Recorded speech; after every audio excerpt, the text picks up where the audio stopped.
तावीज़ जायज़ है, दम करना भी, लेकिन सवाल मेरा ये है आप लोगों से कि कोई हदीस ऐसी पढ़ी है आपने कि एक बंदा मिस्र से आया हो नबी पाक के पास दम कराने, या एक आदमी शाम से दम कराने आया हो नबी पाक के पास? पढ़ा है कहीं आपने?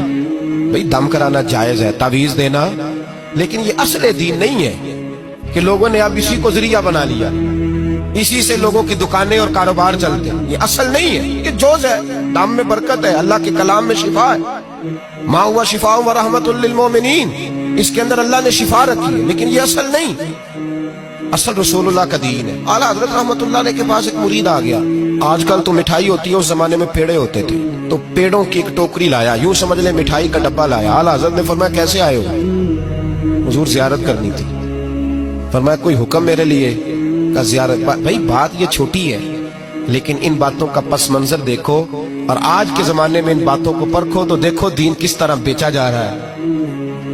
मिठाई का डब्बा लाया है, क्या हुक्म था? का ज़ियारत करनी थी। कोई बात तो बताओ, का ज़ियारत करनी थी।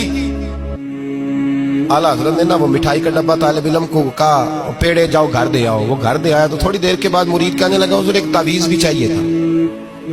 फरमाया फकीर ने तो 2-3 दफा पूछा कोई हुक्म है, तो आपने कहा सिर्फ ज़ियारत। अच्छा तावीज़ भी चाहिए? कागज कलम मंगाया, तावीज़ निकलने लगे और तालिब इल्म से कहा वो डब्बा तो ले आओ घर से मिठाई का। वो बच्चा अंदर से गया डब्बा लाया।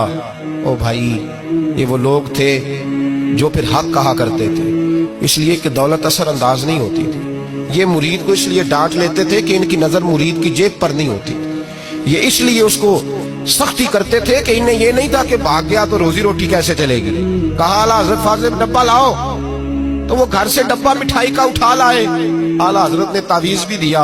वो कहता है जब डब्बा आया ना तो आला हज़रत ने हुक्म दिया ना डब्बा भी मंगाओ। अब उन लफ्जों में जलाल इतना था कि मैं घबरा गया, पता नहीं अब क्या बनेगा। मैं बोल ना सका, डब्बा आ गया। आला हज़रत ने वो मिठाई का डब्बा भी वापस किया और तावीज़ भी दिया और एक जुमला कह के नमाज पढ़ने चले गए। एक जुमला फरमाने लगे अपना मिठाई का डब्बा ले जा।